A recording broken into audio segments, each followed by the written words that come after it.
Elle est exceptionnellement bien faite, celle-là. Il est le cauchemar des faussaires.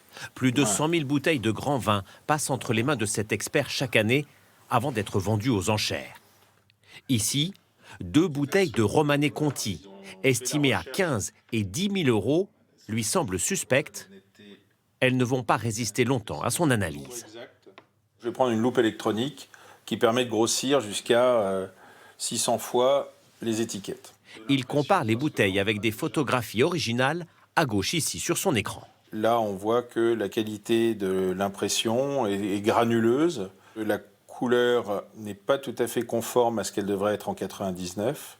Les contours ne sont pas très bien définis. Donc là, on a trop d'éléments qui sont non conformes à une bouteille authentique. Donc on va dire qu'elle est fausse. Un faux presque parfait qui évoque les contrefaçons de Rudy Kurniawan, le faussaire le plus connu au monde. Il y a 20 ans, cet œnologue californien a vendu pour 30 millions d'euros de faux. Le FBI a retrouvé chez lui ces grands crus qu'il mélangeait pour recréer le goût de vin rare. Il a été condamné en 2014 à 10 ans de prison pour une erreur grossière de date sur ses Bourgognes. Le domaine n'a produit ce vin que 20 années plus tard, et c'est pour ça qu'on pouvait être certain que le vin était faux. Il y a aussi des contrefaçons produites en grande quantité, comme ici en Chine. Un marché immense où 2 milliards de bouteilles sont consommées par an.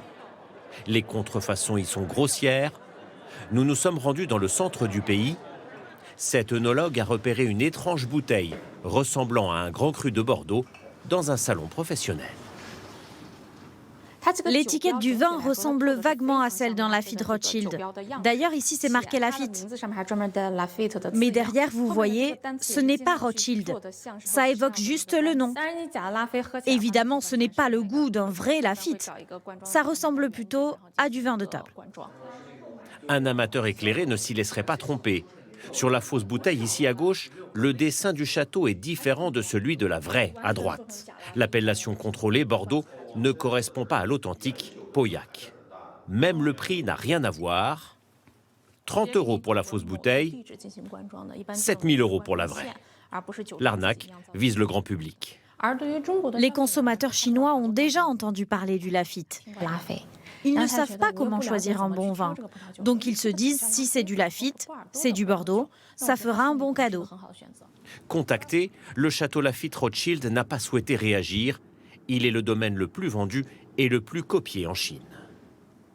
Ces dernières années, les grands crus français ont remporté plusieurs procès contre ces contrefaçons en Chine. Mais ici, dans le Bordelais, le sujet reste sensible. Seul un domaine a accepté de nous recevoir pour en parler. Depuis près de 2 siècles, le château Smith au Lafite fait partie du patrimoine français. 8 bouteilles sur 10 sont exportées. Alors ça, c'est la dernière production, c'est le 2025. C'est un millésime extraordinaire. Les prix dans le commerce vont de 100 à 200 € par bouteille. Il y a 20 ans, les propriétaires ont découvert de pâles imitations en Chine. La contrefaçon, elle avait une capsule qui n'était pas du tout de la même couleur, puisqu'elle était rouge ou jaune. L'étiquette avait une écriture qui n'était pas sur le même style. Il fallait absolument se protéger. Plutôt qu'un long procès, le château fait le choix de sceller en 2009 ses bouteilles avec une étiquette surnommée Proof Tag.